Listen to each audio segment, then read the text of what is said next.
We love to talk about our best attributes. We love to focus on the times in life when we were most motivated, productive, and driven. We like to focus on accomplishments past.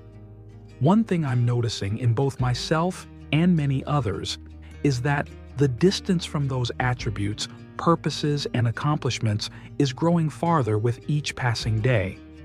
Social media is ripe with examples of people who present themselves at their best. Many of us haven't gotten around to changing that profile picture that is several years old and several pounds ago. Imagine an honest rendition of Facebook.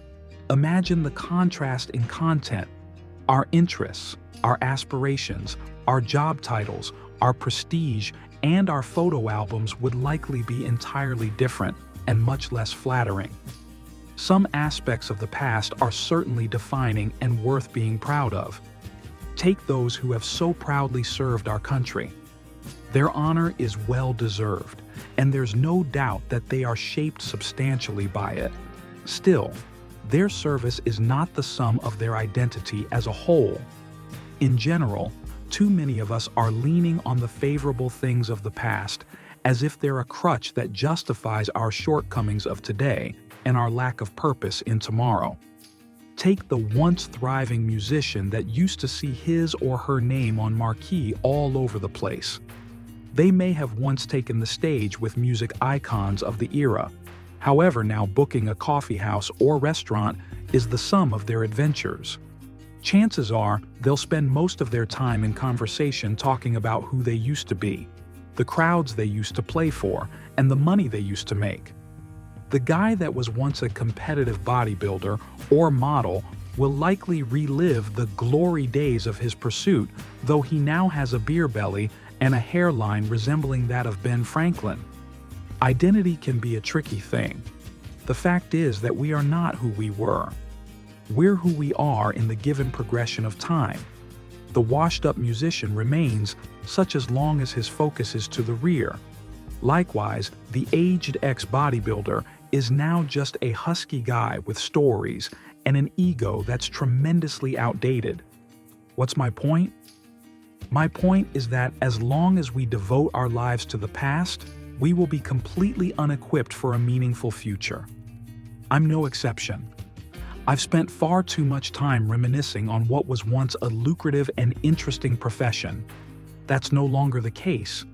The detriment to such misappropriated focus is that, first, we don't see what's before us if our eyes are fixed on the rearview mirror. Either we're going to miss the exits of future opportunity and purpose, or worse, have a collision with a detrimental force we never saw coming.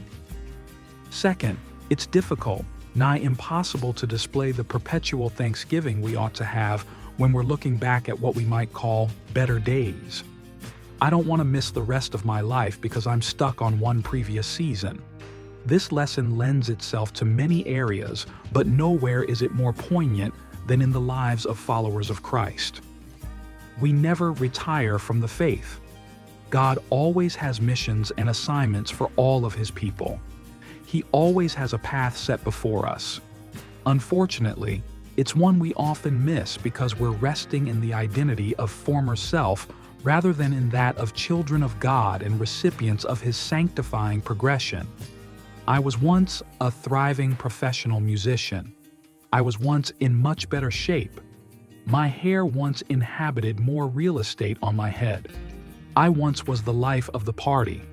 That's no longer the case in many ways. We need to stop saying I was and start saying I am. If you're a child of God Most High, then I am will always trump I was. In the Lord, there is always a way forward, and one of the undeserved merits of grace is that we can choose to repent and turn from our wayward course and allow Him to guide us back onto His path. Where we are in Him is infinitesimally better than anywhere we've previously been, because in Jesus, we're assured the best is yet to come, regardless of the tests, trials, and tumults that may be purposed along the way. For we know that we serve a good God who purposes everything, hardship and prosperity alike, for the benefit of His children.